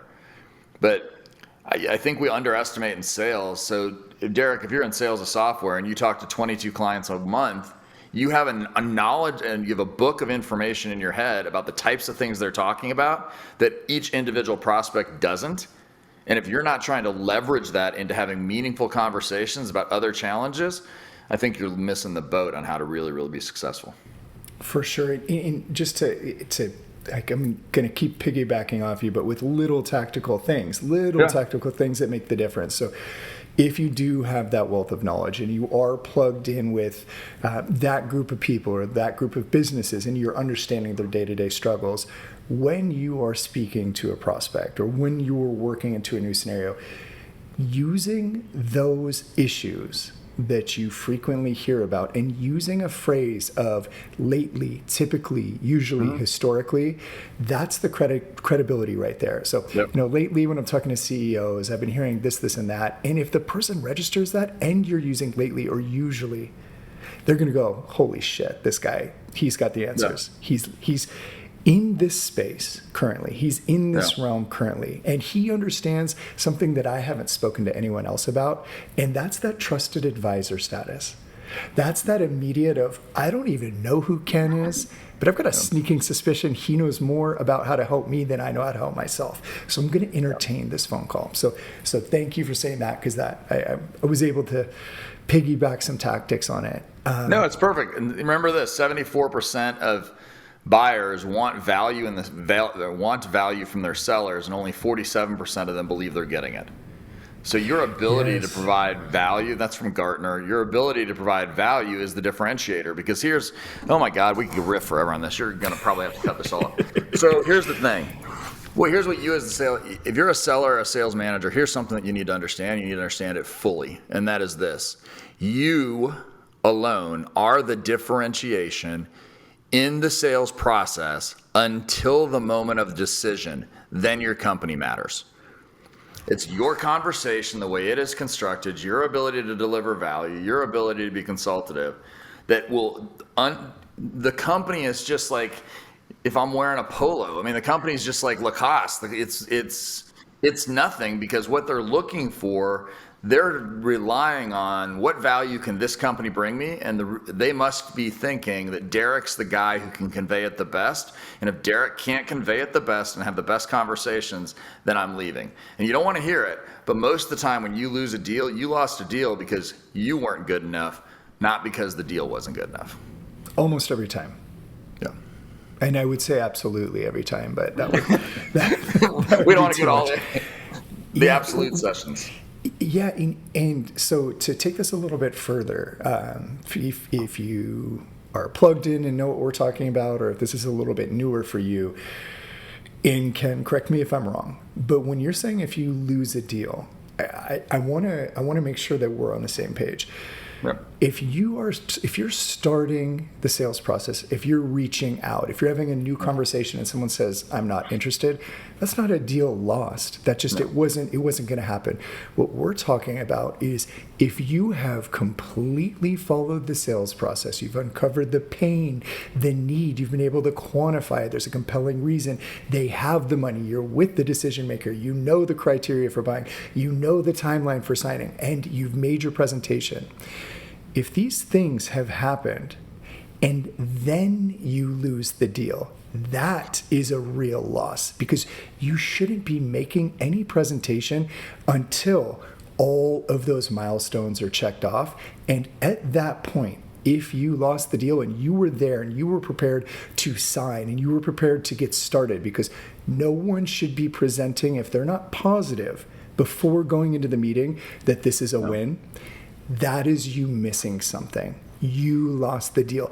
Unless the competitor did some crazy deal that came out of left field, or they had an existing relationship where they screwed something up and they made it right, because the devil you know is better than the devil you don't. Sure. Other than that, with maybe a few other things, that's absolutely you losing the deal. And sales is full of losses.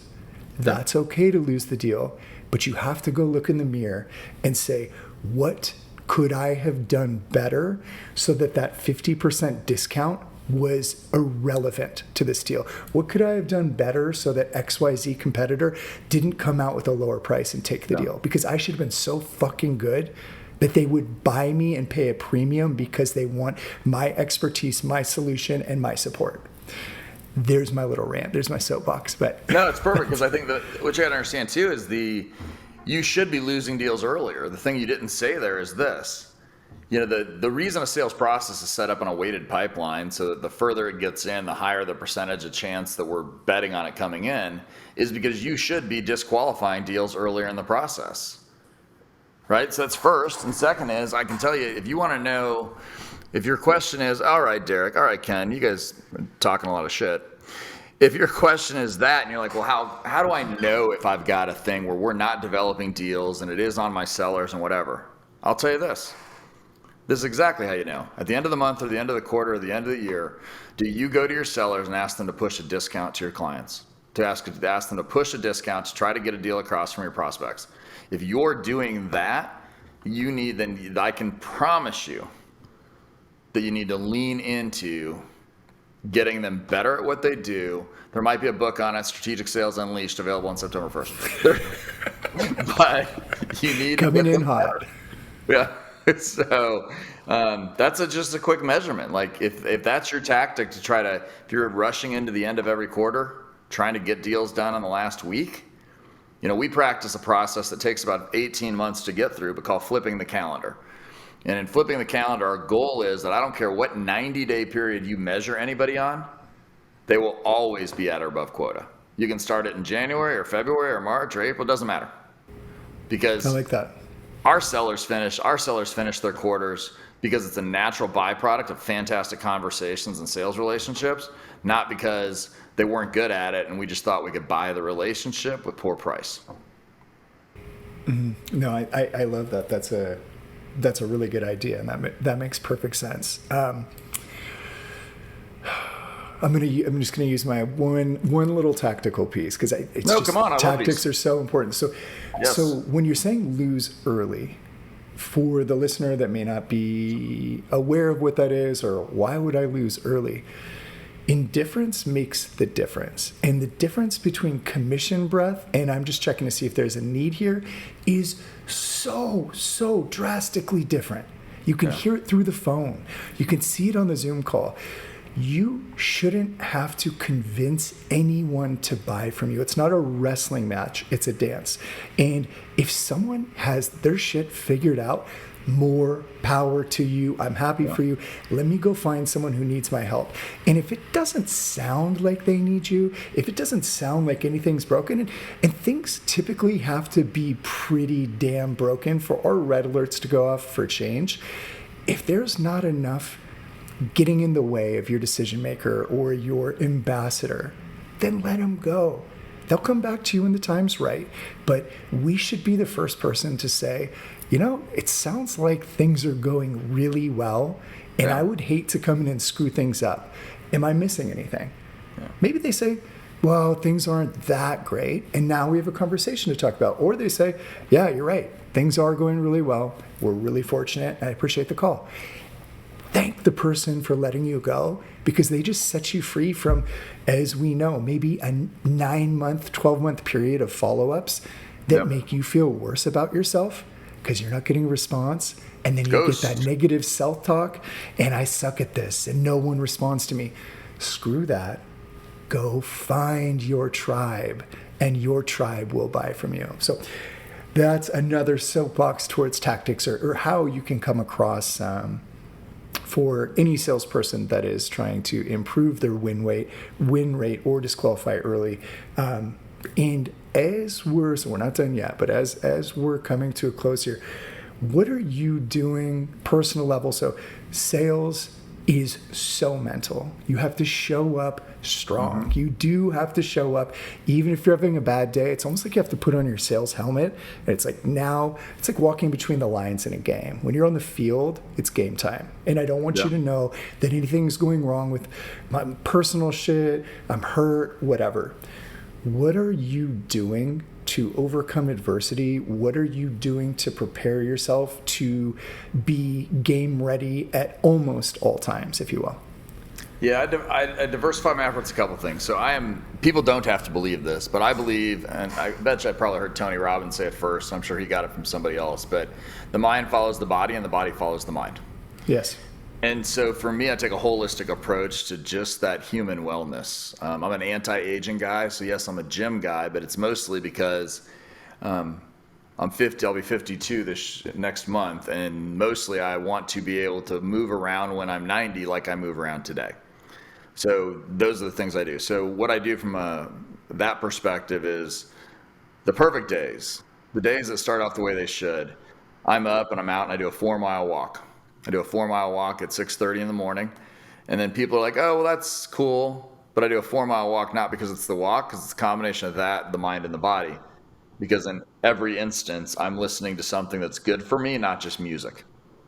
So I'm getting my mind right. I'm getting my education. There's a cool app called Self-Talk Plus. If you just want to really Never get heard into of if you want to get into affirmations and that kind of stuff, it's pretty cool. They're each like 45 minutes. So that's one. The second thing that I do, I'm not I'm not crazy about it. Like I don't go over, but I try to eat relatively healthy. I've just found for me, the more I limit starches and dairies, it just tends to be easier to maintain. And I think maybe we all don't, but I go through those phases where I don't like what I see in the mirror. And so if I can just maintain the things that are inflammatory to my system and not eat them, I do well. And then the gym, I'm a 5 to 6 days a week, an hour in the gym. And I go hard, and I'm not afraid to go heavier, because I think even as we age, and I'll be 52 in like a month. So, but even as we age, you tend to lose muscle, and the way you hold muscle is actually by lifting heavier. And so if you want that kind of health. So for me, it starts in the morning. That gym session usually ends up at 4. It's not to say I'm out with my friends and I have drinks and I do all that. So I still have an active life outside of it. I'm not just sitting around being a hermit, but to get my mind right, to do the things I need to do from a business perspective. I don't care what you do, if it's physical or not, but you need to have some sort of specific discipline around doing something that is self-care. And I would say also some sort of discipline around self-care, but that self-care, I love this shit. So to me, this is easy, but something that's a healthy stressor. If you're not feeling, in walking, I walk a ton. Yeah.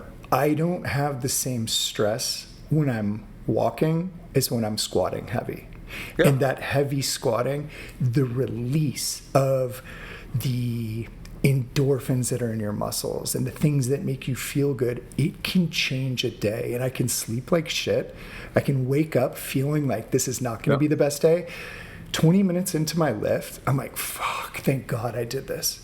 Yeah. Like it's night and day difference. So weightlifting, do you do any saunas or cold plunges, anything like that? Not yet. I've looked at them for years, but I don't do saunas and cold plunges. I've definitely looked at them. I've done some red light therapy. I've done cryotherapy. So yeah, I've experimented with a lot of those. Like right now, I take NMN, which is a precursor to NAD. Yes. Okay, sorry. So for those of you who can't see me, I just lost it, and I probably clapped so hard that I distorted the mic. I was just going to talk to you about NMN. Yeah. I take NMN. Continue.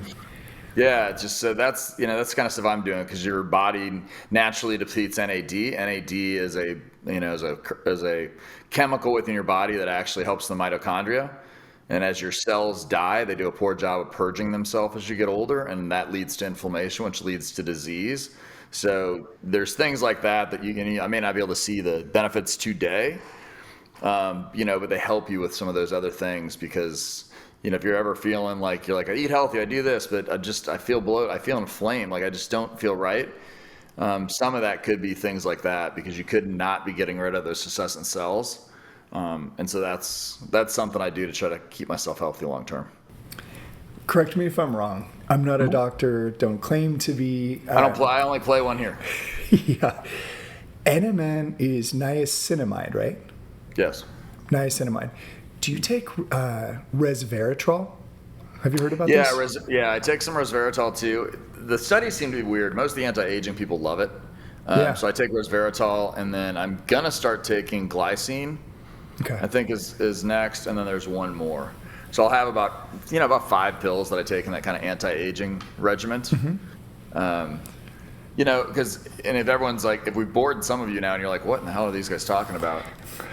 Just look, what you're really looking for is, instead of just a multivitamin, you're looking for something that can help impact your cellular level. And outside of fasting, some of these things we're talking about are the best. Like the best thing you can do probably is do a 3-day fast once a month. Yeah. Because the data on that's ridiculous, and that's not intermittent fasting. Like the whole don't eat for 16 hours, eat for 16, 8. 8. Yeah. Yeah, that does not have real cellular impact, because you need to go about 20 hours straight before that happens. But if you're, these are all traits, by the way. I know that I said I'm an old guy, but you start this stuff when you're young, and it has an exponential impact as you get older too. And I would imagine, I mean, I already know the answer to this, but your friends that are your same age that aren't exercising probably don't have a quarter of the energy that you have. And they're probably asking. So let me think, June, it's July right now. So I just recently turned 36. Yeah. And I've got buddies, and this is mind blowing to me. And this is the truth of this realm of turning 30. Yeah. 30, like peak performance. This is like my silverback gorilla stage. And I've got buddies that are saying like, oh man, I don't know how you have the energy to do that. It's like, I work out every day. I train for this. I put myself into a sauna every morning for 20 minutes to where I'm really uncomfortable. I don't do cold as much as I should. I'll do cold showers, but I'm not doing cold plunges just because I don't own one, and it just seems kind of expensive to me. But it seems like you got to buy like 700 pounds of ice every month. So something like that, or an ice maker, like an industrial ice maker. That'd be the way to do it. But yeah, it's like I'm not doing anything special. I just didn't stop doing the things we were all doing in our 20s, and I feel good. Yeah. That's It's it. discipline over motivation, right? It's discipline over motivation. Yeah. I think so. Why would I lean into like people who are into fitness, these kind of things? Because they show you a few things. A, they have discipline. B, they're okay with delayed gratification. Oh, I'm glad you said that. Right? And so that's such a big deal, because especially in today's society, I call it the Twitterization of sales, or the Twitterization of America. And that's like, just because you're thinking something, you can let the whole world see it, and you think it matters. Like, if it took me, like when I lost 60 pounds about 10 years ago, I mean, it took me 5 years to put the 60 pounds on. It took me 2 to get it off,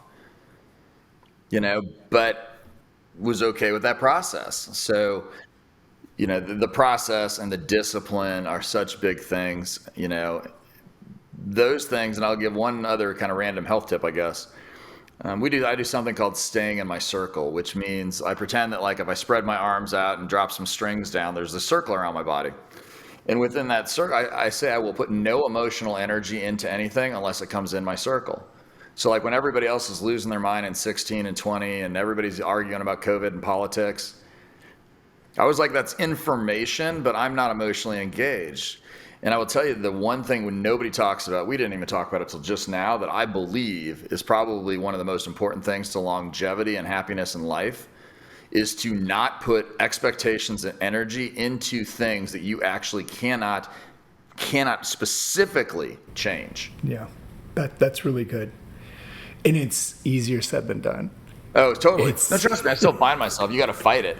But think about it this way. Like, if you've probably had people come to you, like friends or whatever. I had a rep come to me once and go, man, if Derek would just stop doing this, it'd all be great. And I'm like, doesn't that seem like a horrible way to live your life, letting your happiness be dependent on somebody else changing, even though they don't even know you want the change? Right. Oh my God. This could go down marriage counseling. So you expect your spouse to be a mind reader? You haven't even talked to him about it? You're letting what you haven't addressed that someone else does that you can't control affect you. Yeah. Now you can either have the conversation with them, and then from there you can adjust your expectations. But this is completely outside of who you are. And as long as you take care of yourself and you do the right shit for you and you keep it within your circle, things just work better in general. Yeah, and you're just so much happier. Like, we talk a lot, and I know we riffed and ragged on the industry and said everybody sucks, and at the same time trying to provide help. But the truth is, being happy counts for something, and the world of sales is such a high stress world. It's one of the very few places that's completely performance based, and it's, you got a number on your back, and you've got to rely on a lot of other people to do things. But like when you talk about controlling the things you can control, that's seek out help, right? Seek out training. There are programs that'll just, for you as a rep, you pay $199 a month, and you'll make money off of it by making tens of thousands. But easily, I just think we get lazy. We just, it's that old thing. It's that old idea that everybody wants change, but nobody wants to change. Right.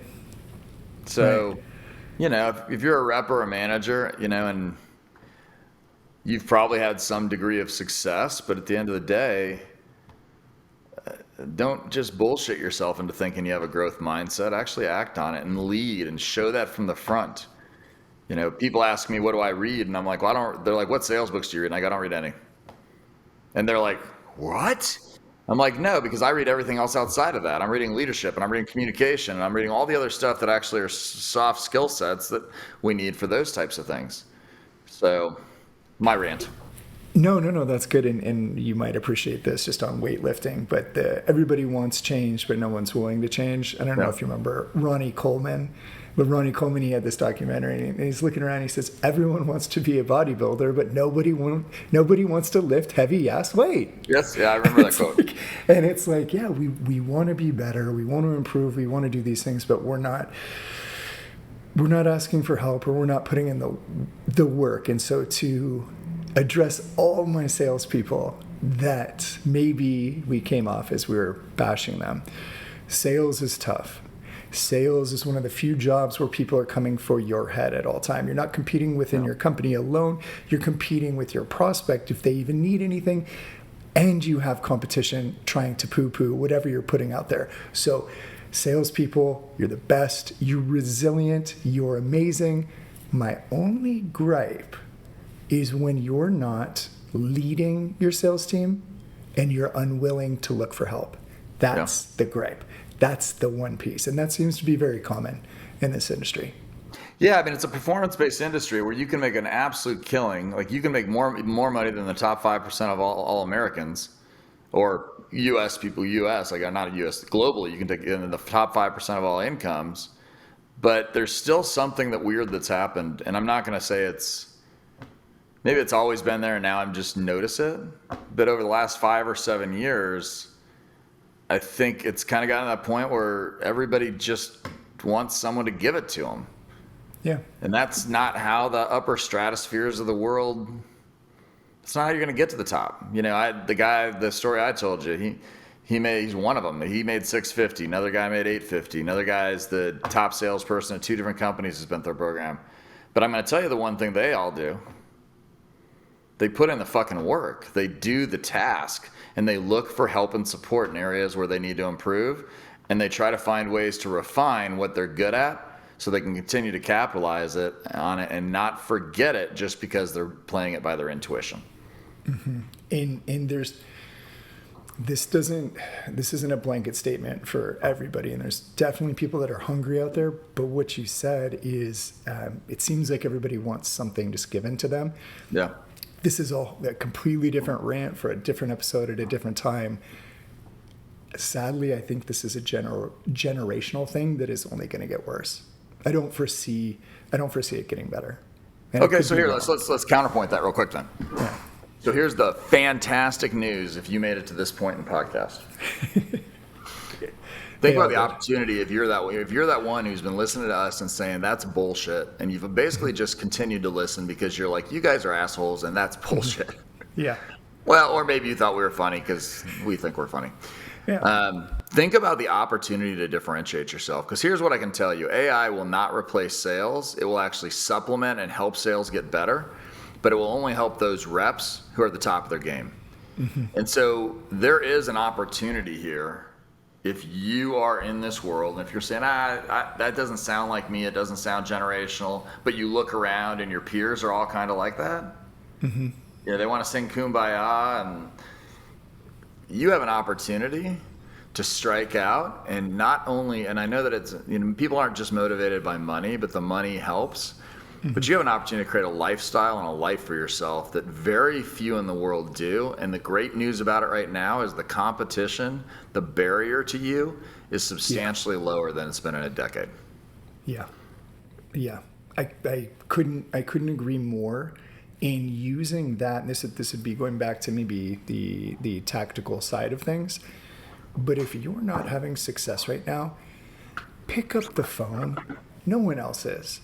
The phones are going unrung, and your email that you put a ton of work into, that's now boilerplated, that you sent out to however many people, is also in a queue with 500 other spam emails that is getting deleted immediately. So pick up the phone, have a conversation, and get away from your competition, because they really, right now, not no one, but very few people are using the phones, and that's the most powerful tool that we have. Still is. Your appointment rate on a connected phone call is probably going to run somewhere between 18 and 24% if you're dialed into the right target. Can you tell me that 18 to 24% of the 100 emails that you spoke to are going to convert? No, I can tell you. They may not even open the mail. They may not even open it. Well, we had a 1% open rate on the last one. So let's say of that 1%, maybe 1% booked. But I knew this was going to go for a while, because I could continue picking your brain forever. We're at the 2-hour mark. I absolutely would love to have you back on, and we just touched the tip of the iceberg on this call. Yeah. There's so many different things that we can talk about, but I appreciate you being transparent as a sales guru and as a sales leader that I look up to and that I really respect, not just from your accolades, but from seeing you in real life and seeing how you operate. It's an absolute pleasure for you to be here. I learned today, so I'm so grateful for you taking the time with me. And just on another note, we don't see each other often enough, so this was good for me to catch up with you. And as always, and I know you're doing well, but as always, as we're both in this, and sales is peaks and valleys, and those peaks can be high and those valleys can be low. If you ever have a story, a win or a loss, and you want me to make it anonymous so that I can share with my listeners, or if you want to come talk about it. We got plenty of kicks in the teeth. We've got plenty of them. But anything, I would absolutely love to have you back on. Go look for the book, Strategic Selling Unleashed. It comes out, you said September 1st, hopefully, fingers crossed. Hopefully that's what we're doing, yep. Okay. I'll make sure that you have the links if you want to put it with the podcast episode. And if you want to get a hold of Ken, and if you want to work with Rev Heat, what are the tags for you? Whether it's Instagram, LinkedIn, how can people get a hold of you? Email. Yeah, it's easy on all that. It's Ken Lundin, and the handle's KGLUNDIN, and then you go to revheat.com. And if you go to revheat.com, also you can look on the menu. There's a free download section. And if there's one thing I would tell you as we talk about being better in sales, if you're in sales or a sales manager, there's a document in there called the Perfect Discovery Meeting. It'll change the number of opportunities you get out of your discovery calls, and it will absolutely change your funnel. I'm going to go download that right now. just saying. You've loaded me up with tools today, and I will absolutely download that, and I will probably talk about this on the next episode. So anything you want to say to the listeners before I let you go? I just want to say we have some fun and we have some jest, and this is the greatest industry on the freaking planet. It is. And it's only as good as you're going to make it, though. So control your emotional energy, invest in yourself, and go kill some stuff down. Yeah. Well, thank you. And until the next time, I'm sure I'll be seeing you in person, not virtually. I don't know when it'll be, but I look forward to it. Thanks, Derek. All right. Thanks, Ken.